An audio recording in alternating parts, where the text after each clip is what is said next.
Bom, aconteceu o seguinte, uma colega minha que eu respeito bastante, falou para mim o seguinte: ô Lúcia, a partir do parágrafo 76, que você vai lendo o que o Lacan está mostrando da importância da clínica e do uso que o Freud faz das resistências do homem dos ratos e da diferença da hiperesteria com o caso Dora, embora você esteja mostrando, para quem não tem familiaridade com o caso em si, fica muito ruim.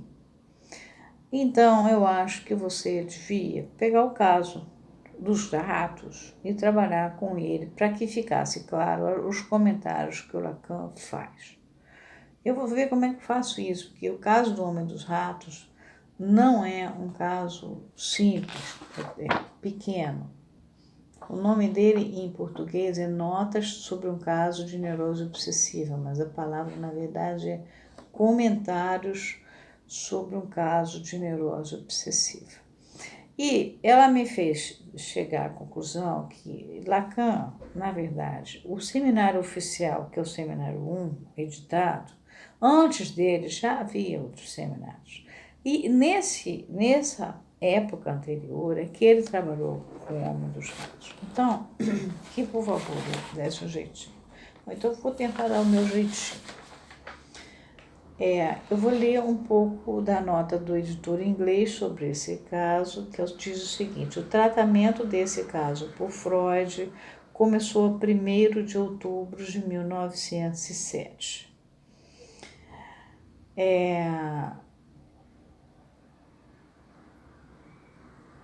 Depois diz assim: um relato de seus primórdios fornecido por Freud e seguido de um debate, ocupou 2 noites na Sociedade Psicanalítica de Viena, a 30 de outubro e a 6 de novembro, em um artigo intitulado Professor Freud, o início de um caso clínico.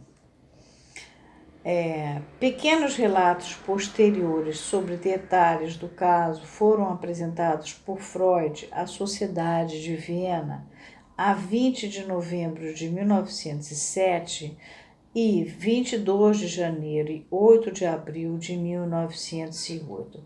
Portanto, bem antes dele formular a primeira tópica, em 1914, dele poder fazer a diferença de fato da neurose obsessiva para a histeria, para a fobia, bem antes dele ter chegado à primeira tópica e ainda antes da fundação da Associação Internacional de Psicanálise.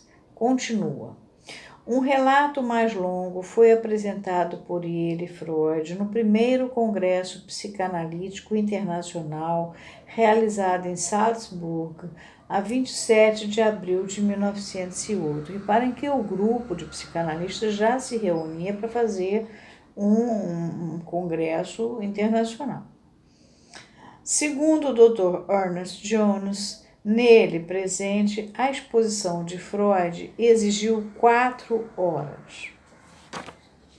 Bom, eu vou ler as notas do caso, que na verdade não são notas a palavra, são notas.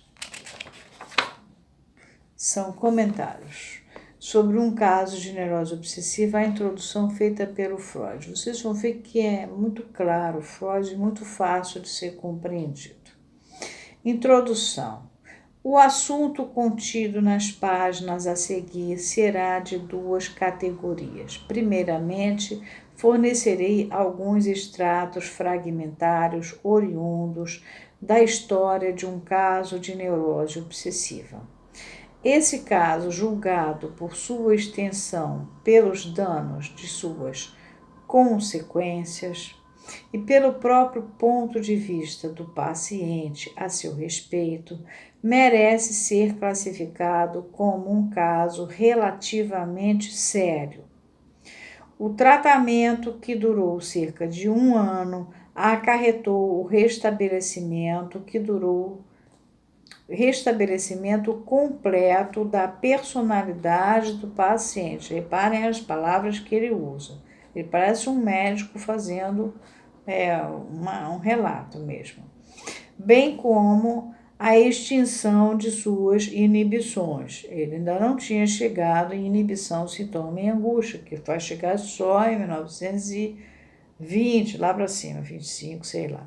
Então, ele está falando em inibição aqui como inibição. Em segundo lugar, partindo-se desse caso, levando-se em consideração outros casos que analisei anteriormente, farei algumas assertivas de caráter aforístico, fora de conexão, sobre a gênese e o mecanismo mais estritamente psicológico dos processos obsessivos.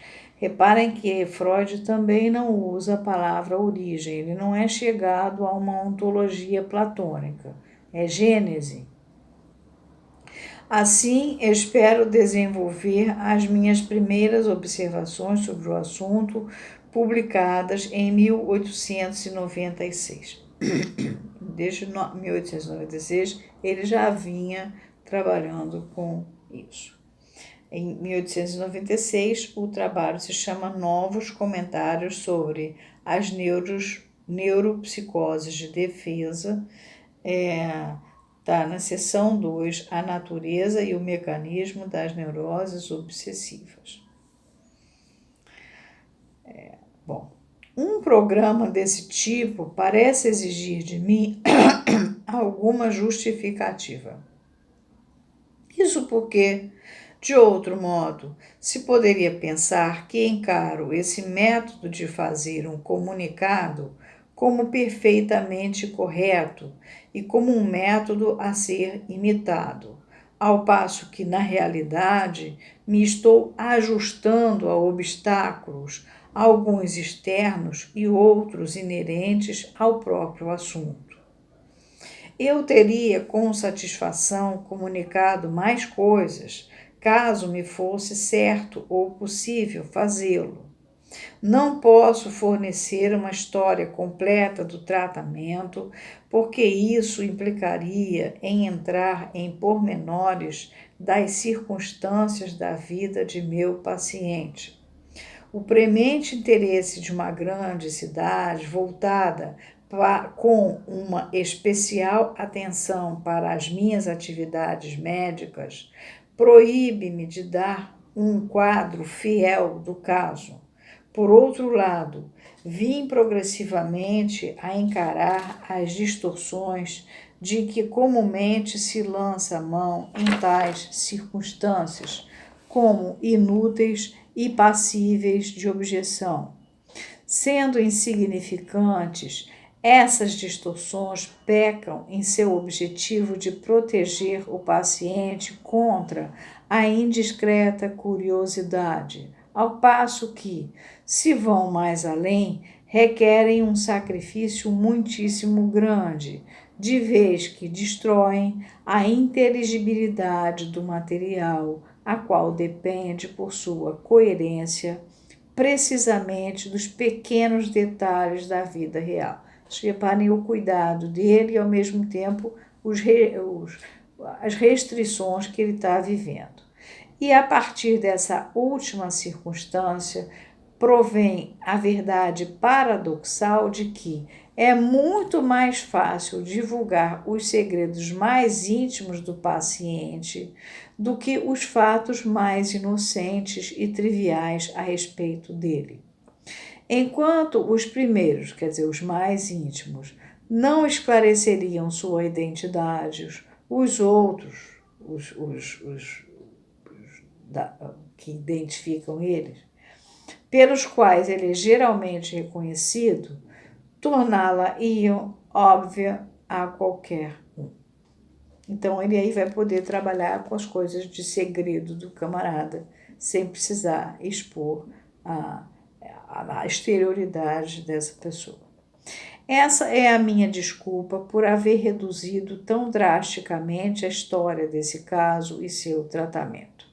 Ademais, posso oferecer razões ainda mais convincentes para o fato de haver me limitado às afirmações de apenas alguns resultados desconexos da investigação psicanalítica das neuroses obsessivas.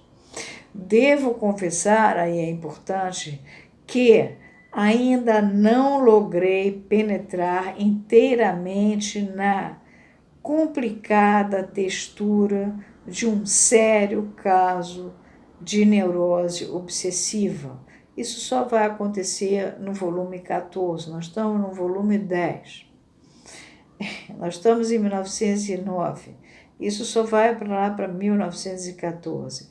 E que, se fosse reproduzir a análise, me seria impossível tornar a estrutura, abre parênteses, como, com o auxílio da análise, sabemos ou suspeitamos que ela existia, fecha parênteses, visível para os outros mediante o volume de trabalho terapêutico que se lhe superpõe.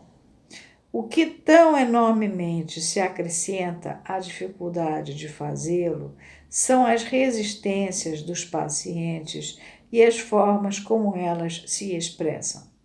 Contudo, mesmo não levando isso em consideração, é preciso admitir que uma neurose obsessiva não é em si algo fácil de compreender. É muito menos fácil do que um caso de histeria. Eu tinha comentado isso com vocês. Na realidade, o fato é que esperaríamos achar o contrário. A linguagem de uma neurose obsessiva, ou seja, os meios pelos quais ela expressa seus pensamentos secretos, presume-se ser apenas um dialeto da linguagem da histeria. É, porém, um dialeto no qual teríamos que poder orientar-nos a seu respeito com mais facilidade, de vez que se refere com mais proximidade das formas de expressão adotadas pelo nosso pensamento consciente do que a linguagem da histeria. Sobretudo, não implica o salto de um processo mental a uma inervação somática, conversão histérica, que jamais nos pode ser totalmente compreensível. Talvez seja apenas porque estejamos pouco familiarizados com as neuroses obsessivas que não vemos essas expectativas confirmadas pelos fatos. As pessoas que sofrem de um sério grau de neurose obsessiva só se apresentam com muito menos frequência a um tratamento analítico do que os pacientes histéricas. Os que são histéricas, estruturas histéricas, dissimulam também sua condição na vida cotidiana pelo tempo que puderem e muitas vezes visitam um médico somente quando a sua queixa atingir um estágio avançado tal que, se estivessem sofrendo, por exemplo, de tuberculose pulmonar, teria acarretado a recusa de sua admissão a um sanatório. Ou seja, os neuróticos obsessivos já chegam muito mal. Faço essa comparação porque, como acontece com a infecciosa doença crônica que acabo de mencionar, podemos apontar inúmeros êxitos terapêuticos notáveis em casos sérios, não menos do que em casos brandos de neurose obsessiva, onde estes foram manipulados em um estágio precoce. Nessas circunstâncias, não há alternativa senão relatar os fatos de um modo imperfeito e incompleto, no qual eles são conhecidos e pelo qual é legítimo que se os comunique. Os fragmentos de conhecimento oferecidos nessas páginas, embora tenham sido reunidos com suficiente laboriosidade, não podem em si dar provas de satisfazerem a contento. Podem, contudo, servir de ponto de partida para o trabalho de outros investigadores, e o esforço comum poderá trazer o êxito que talvez esteja além do alcance do esforço individual. Bom, eu fiz questão de ler isso para vocês, já que ela me chamou a atenção, até para vocês verem que é importante a gente ler o Freud, né? Olha o tipo de texto. É muito diferente, e ainda mais numa época que a pesquisa dele estava iniciando ainda. Ela aqui já está falando de um Freud que já até morreu, a pesquisa já foi todinha.